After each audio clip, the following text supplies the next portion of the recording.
আমরা এসেছি পুরীর গম্ভীরা মন্দিরে। মহাপ্রভু এখানে থাকতেন। আমরা এই মন্দির সম্বন্ধে কিছু জেনে নেব এখানেই এক বিশেষ মানুষের কাছ থেকে। যতটা আমি কিছুই জানি না, আমিও জানবো আর বন্ধুরা তোমাদেরকেও জানাবো। জয় জগন্নাথ। বর্তমানে আপনারা এখন যে জায়গাটিতে রয়েছেন, প্রথমেই বলি এই জায়গার মাহাত্ম্য বলবার যোগ্যতা আমার মধ্যে নেই। আর বর্তমানে এই যে জায়গাটিতে রয়েছেন, এটা হচ্ছে রাজা প্রতাপরুদ্রের কুলগুরু কাশী মিশ্রের বাড়ি। মহাপ্রভু 24 বছর বয়সে সন্ন্যাস নিয়ে পুরীতে এসে প্রথম 7 দিন উনি ছিলেন বাসুদেব সার্বভৌমর বাড়ি। তো বাসুদেব সার্বভৌমর বাড়িটা হচ্ছে আমাদের মঠের ঠিক পিছন দিকে। তো এই বাসুদেব সার্বভৌম ব্যক্তিটি কে? উনি ছিলেন তৎকালীন উড়িষ্যার গজপতি মহারাজের পরামর্শদাতা এবং মহাপ্রভু সম্পর্কের অনেক দূর সম্পর্কের আত্মীয়। তাই নিজ আত্মীয়কে যে ভগবান বলে মেনে সেইটা বাসুদেব সার্বভৌমর মতন একজন মায়াবাদী মহান পণ্ডিতের পক্ষে কিছুটা কঠিন কার্য ছিল। তা মহাপ্রভু তাকেও কৃপা করলেন। কৃপা কীভাবে করলেন? তাকে ষড়ভুজ দর্শন দিলেন। ষড়ভুজ দর্শন মানে যে রাম সেই কৃষ্ণ আর সেই হচ্ছে আমাদের গৌর। তো তখন বাসুদেব সার্বভৌমর মনে হলো যে মহাপ্রভুর থাকা এবং ভজনের জন্য এমন একটা জায়গার দরকার যেখানে সাধারণ মানুষের আসা যাওয়াটা কম। তিনি মহাপ্রভুকে নিয়ে চলে এলেন এই জায়গায়। তো এই জায়গাটাকে আমরা কি নামে জানি? গম্ভীরা। গম্ভীরা। তো অনেক ভক্তদের মনে একটা ভুল ধারণা আছে, মহাপ্রভু বোধহয় এই ঘরে থাকতেন বা ওই ঘরটায় ভজন করতেন। অ্যাকচুয়ালি কি, মহাপ্রভু না এ ঘরে থাকতেন না এ ঘরে ভজন করতেন। কেননা মহাপ্রভু যখন এখানে আসেন, এই যে কনস্ট্রাকশনটা দেখছেন, এই কনস্ট্রাকশনটাই ছিলই না। এই জায়গাটা ছিল একটা বড় উদ্যান। অনেক প্রাচীন গ্রন্থে আপনি উল্লেখ পাবেন যে কাশীনাথ মিশ্রের উদ্যানবাটি। তাহলে গম্ভীরা জিনিসটা কি? গম্ভীরা অ্যাকচুয়ালি একটা উড়িয়া শব্দ। গম্ভীরা কথাটার অর্থ হলো লুকিয়ে রাখা ঘর। আর যদি আমরা এটাকে বাংলায় বিশ্লেষণ করি তাহলে হলো নিভৃত নির্জনে লুকিয়ে রাখা নির্জন কুটির। এই দিকে আমাদের একটি দরজা আছে। এই দরজার মধ্যে আমাদের কিছু ছোট ছোট প্রকোষ্ঠ আছে। প্রকোষ্ঠ বলতে কি বোঝায়? ছোট ছোট ঘর যার মধ্যে কোনো জানলা নেই, দরজা নেই, বাইরের বাতাস আলো অব্দি ঢুকতে পারে না। তো শেষ প্রকোষ্ঠের মাটির তলায় চলে গেল একটা সিঁড়ি। আর ওই সিঁড়িটা যেখানে শেষ হলো সেখানে 6x4 আরেকটি প্রকোষ্ঠ আছে। তার মধ্যে আবার একটা মজার ব্যাপার আছে। কিরকম? তার পূর্ব দিকের দেওয়ালটাকে খোলা যায়।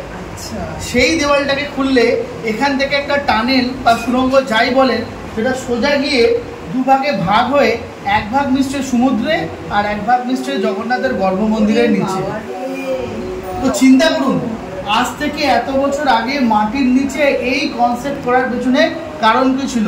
কারণ ছিল একটাই, যে সমস্ত দস্যুদের হাত থেকে, মুসলমানদের হাত থেকে এই সম্পত্তিকে বাঁচানো। মুসলমানেরা যখন বারবার ধরে জগন্নাথ মন্দির আক্রমণ করত, উপর দিয়ে আক্রমণ হলে কি হবে? মাটির নিচে দিয়ে সমস্ত সোনা দানা অলঙ্কার আদি নিয়ে এসে ওই মাটির নিচে ছোট্ট ঘরটার মধ্যে তাকে লুকিয়ে রাখা হতো। তো ঘরটা যেহেতু অত্যন্ত গভীরে, তাই সেই সময় থেকে তাকে বলা হলো কি? গম্ভীরা। পরবর্তীকালে গৌড় এসে যখন সবকিছু দর্শন করলেন, তো গৌড়েরও সবচেয়ে বেশি পছন্দ হলো মাটির নিচে সেই ছোট্ট ঘর, যে ঘরটার মধ্যে উনি এইভাবে বসে 12টা বছর তার বৃক্ষলম্ব ভোগ শিক্ষা দিলেন। এই বৃক্ষলম্ব ভোগ জিনিসটা কি? কৃষ্ণ বিরহে রাধার যে বিরহ ভাব, সেই ভাবকে মহাপ্রভু এখানে আস্বাদন করলেন, সাথে ললিতার বিশাখাকে নিয়ে। তাহলে এই লীলায় ললিতার বিশাখা কে হলো? দেখুন, বৃন্দাবনের সেই বিরহ ভাবকে, ব্রজের সেই বিরহ ভাবকে আস্বাদন করতে গেলে বিনা বিশাখা, বিনা ললিতা সেটা সম্ভব নয়। তাহলে গৌড়ের এই লীলায় ললিতা বিশাখা কে হলো? ইনি হলেন রায় রামানন্দ, আর ইনি হলেন স্বরূপ দামোদর। আর এই গম্ভীরা লীলায় মহাপ্রভু সেবা করে গেলেন তার একনিষ্ঠ সেবক গোবিন্দ। কিন্তু মাটির নিচে সেই স্থানটি আজকের দিনে একটা চিন্ময় স্থান। কেননা সেই স্থানের কোনায় কোনায় গৌড়ের স্পর্শ আছে। স্পর্শ বলাটাও ভুল হবে। সেই স্থানের গোড়ায় গোড়ায় গৌড়ের রক্ত লুকিয়ে রয়েছে। মহাপ্রভুর মধ্যে যখন ভাব আসতো না, মহাপ্রভু এই দেয়ালে মাথা ঢুকে হা কৃষ্ণ বলে লুকিয়ে পড়তেন। সেই ঘরে চৌকাটে নিজের নাক রগড়াতেন। আর বাইরে থেকে প্রভু সেই গুণগানি আর কান্না শুনে এই স্বরূপ দামোদর, রায় রামানন্দরাও কাঁদতেন। তাহলে চিন্তা করুন, সেই ঘরের কোনায় কোনায় যে গৌড়ের এই যে মাহাত্ম্য রয়েছে, আজকের দিনে তাকে স্পর্শ করানোর মতন যোগ্যতা কি আমাদের আছে? আজও আমরা মায়ার দাস, আজও আমরা কাম, ক্রোধ, লোভ, মদ, মাশ্চর্যতা নিয়েই রয়েছি।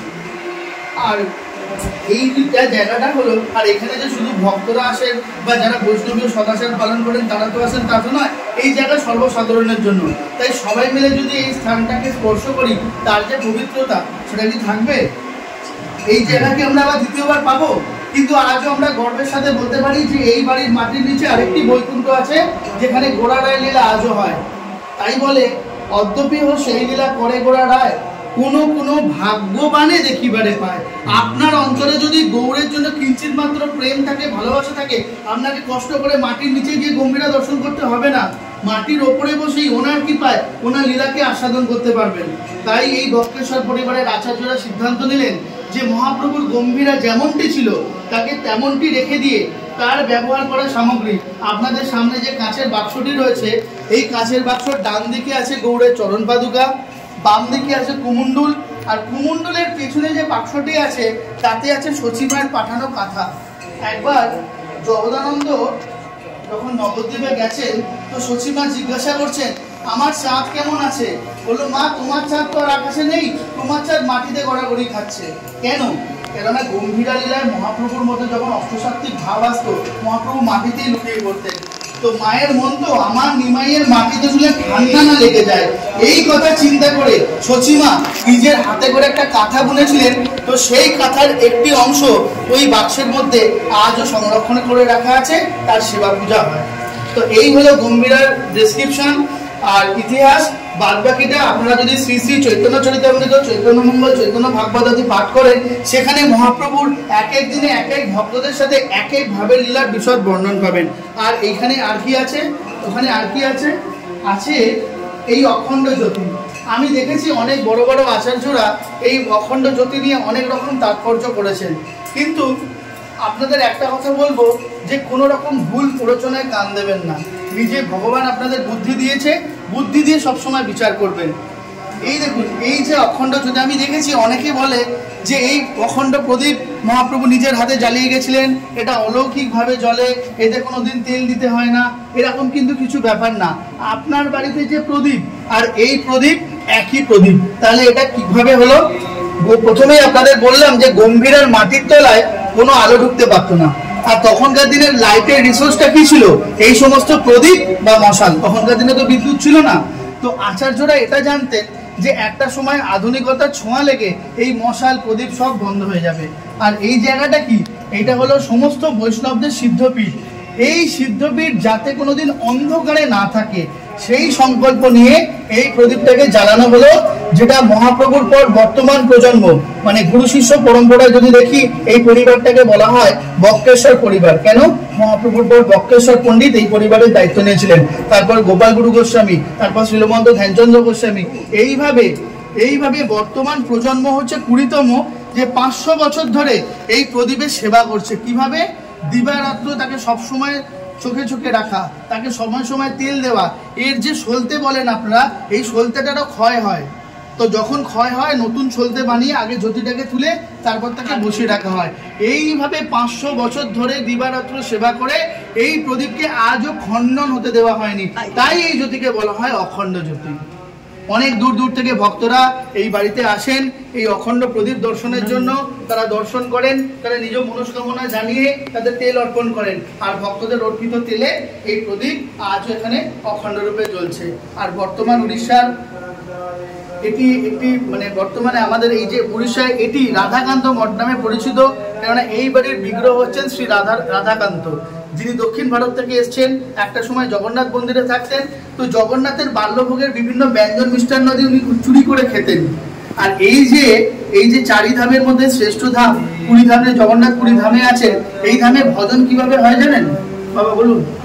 এই জগন্নাথ পুরীতে ভজন কিভাবে হয়, কিভাবে ভজন করবেন আপনারা জানেন কি? এই ধামে ভজন হয় ভোজনে, কেননা এই ধাম হচ্ছে জগন্নাথের ভোজনের স্থান, ঠাকুরের ভোজনের স্থান। তো এই ভোজনের স্থানে আমাদের ঠাকুর ভোজন পেতেন না, জগন্নাথ ভোজন পেতেন না। কেন? এই রাধাকান্ত সব খেয়ে নিতেন। তখন বাধ্য হয়ে উনি রাজাকে স্বপ্ন দেন, এবং সেই রাজা তার গুরু, এই যে জায়গাটা হলো রাজা প্রতাপরুদ্রের গুরু কাশী মিশ্রের বাড়ি। তো এই গুরুর আদেশে রাধাকান্তকে প্রতিষ্ঠা করলেন। পরবর্তীকালে মহাপ্রভু এবং গোপাল গুরু গোস্বামী নিজে হাতে রাধাকান্তের সেবা করেছিলেন। আজও মান্যতা এটাই আছে যে আজও গোপালগুরু এই বাড়িতে আছেন এবং তিনি রাধাকান্তের সেবা করছেন। আপনারা দেখবেন রাধাকান্তের বিগ্রহের বাইরের দিকে একটা সিংহাসনে গোপালগুরুকে বসানো আছে। তো যতবারই সেবা হয় পূজারী গোপালগুরুকে ভেতরে নিয়ে যান, মনের ভাবটা এটাই থাকে যে গোপালগুরু নিজে হাতে রাধাকান্তের সেবা করছেন, সেবার পর আবার গোপালগুরুকে তার স্থানে বসিয়ে দেওয়া হয়। তাই গোপালগুরু আনুগত্যে যেমন রাধাকান্তের সেবা পূজা আজও এ বাড়িতে অব্যাহত আছে, সেরকম এই বাড়ির পবিত্র ভূমির নিচে মহাপ্রভুর অপ্রকট লীলা আজও চলছে। আর এখানে সমস্ত ভক্তদের থাকা এবং প্রসাদের ব্যবস্থা আছে। যদি কোনো দিন আপনাদের মনে হয় যে পুরীতে আসি বা সেক্ষেত্রে আসি, আমরা গৌড়ের কাছে দু এক রাত্রি কাটাবো বা প্রসাদ পাবো, তো আমাদের ফোন নাম্বার সংগ্রহ করে নেবেন, আমাদের সাথে সম্পর্ক করে আসবেন। জয় জগন্নাথ। জয় জগন্নাথ। জয় জগন্নাথ।